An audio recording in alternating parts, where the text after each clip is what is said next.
महादेव, मैं आपको वचन देता हूं कि मैं अंधक को श्राप नहीं दूंगा।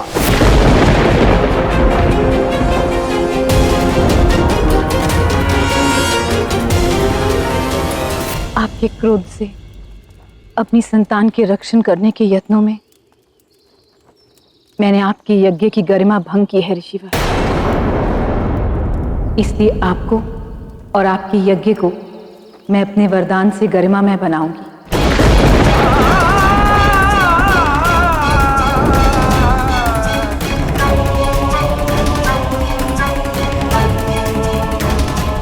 इस यज्ञ से उत्पन्न ऊर्जा समस्त संसार को संपन्न करेगी। न केवल देवताओं को अपितु असुरों को भी शक्ति देगी।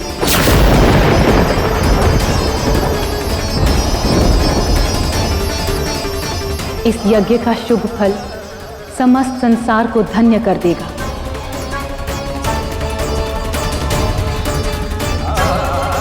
और इस महान यज्ञ के लिए संसार सदा आपका स्मरण रखेगा ऋषिवर।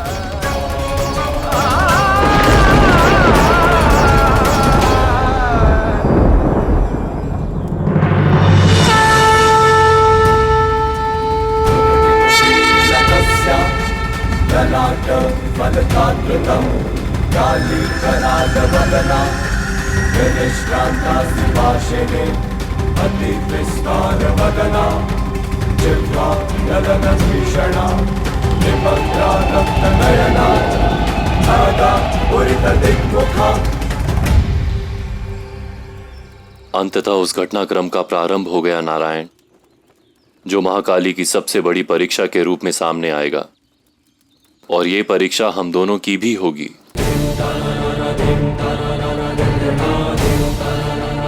संसार को जब जब विपदा के विष ने घेरा, तब तब महाकाली ने अपने सर्वशक्तिशाली रूपों से सृष्टि की रक्षा की। किंतु इस बार महाकाली स्वयं सृष्टि के संचालक की परीक्षा लेंगे। किंतु जहां साक्षात महाकाली हो, वहां सब काल से परे हो जाते हैं, और काल से परे क्या होगा वो मैं भी नहीं देख सकता। किंतु एक बात निश्चित है, पार्वती का ये अमृत रूपी रूप संसार को सुखद फल देगा। श्री का प्रसार होगा, रोग कटेंगे, शुभता में वृद्धि होगी और नकारात्मकता का अंत भी होगा। किंतु अमृत पाने से पूर्व संसार को कालकूट से बचना होगा। यज्ञ तो इस संसार में अनगिनत हुए देवी, किंतु आपके आशीर्वाद से जो फल इस यज्ञ से प्राप्त हुआ है वो आज तक किसी अन्य यज्ञ से प्राप्त नहीं हुआ। क्योंकि मुझे आज ही ज्ञात हुआ कि क्यों मेरी सहस्त्रों वर्षों की तपस्या के पश्चात भी यह यज्ञ फलीभूत नहीं हो रहा था, क्योंकि इसमें आदि शक्ति का आशीर्वाद नहीं था। और साथ ही मैंने यह भी निर्णय कर लिया है कि इस यज्ञ जनित ऊर्जा शक्ति को मैं किसे प्रदान करूंगा।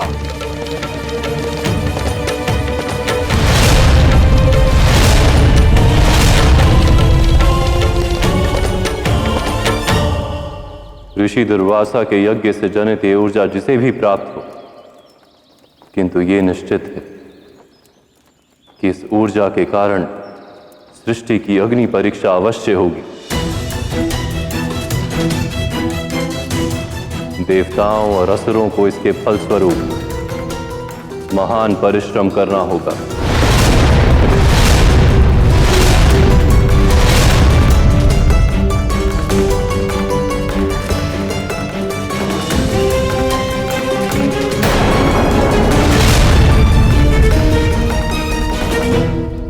मैंने यह निर्णय लिया है कि यह शक्ति मैं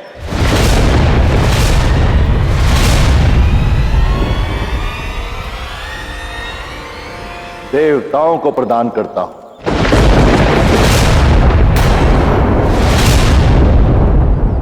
अन्याय है यह ऋषिवर।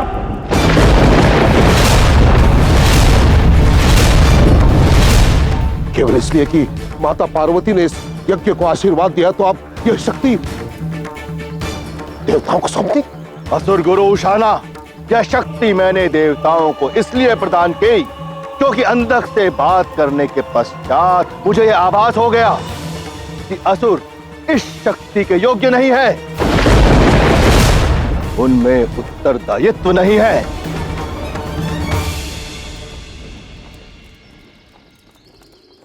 हे नारायण, मैं आपसे विनती करता हूं कि कृपया आप देवराज इंद्र से कहें कि वे आकर इस शस्त्र को स्वीकार करें।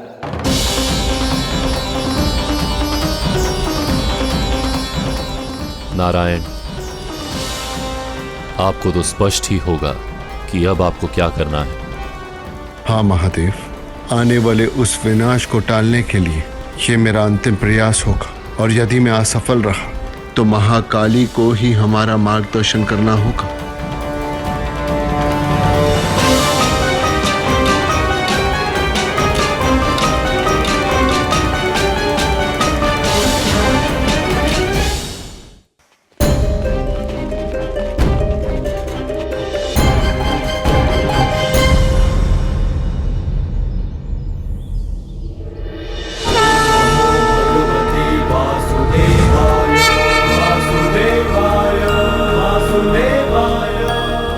प्रणाम नारायण।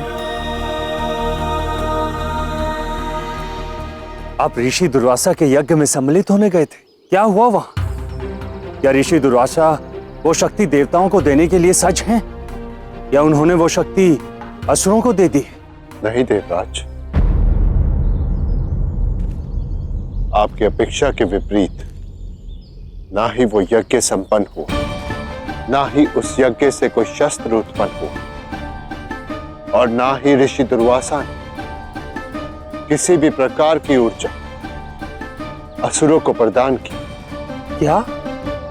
तो इसका तात्पर्य तो ये हुआ नारायण कि वो शक्ति देवताओं को प्राप्त होगी।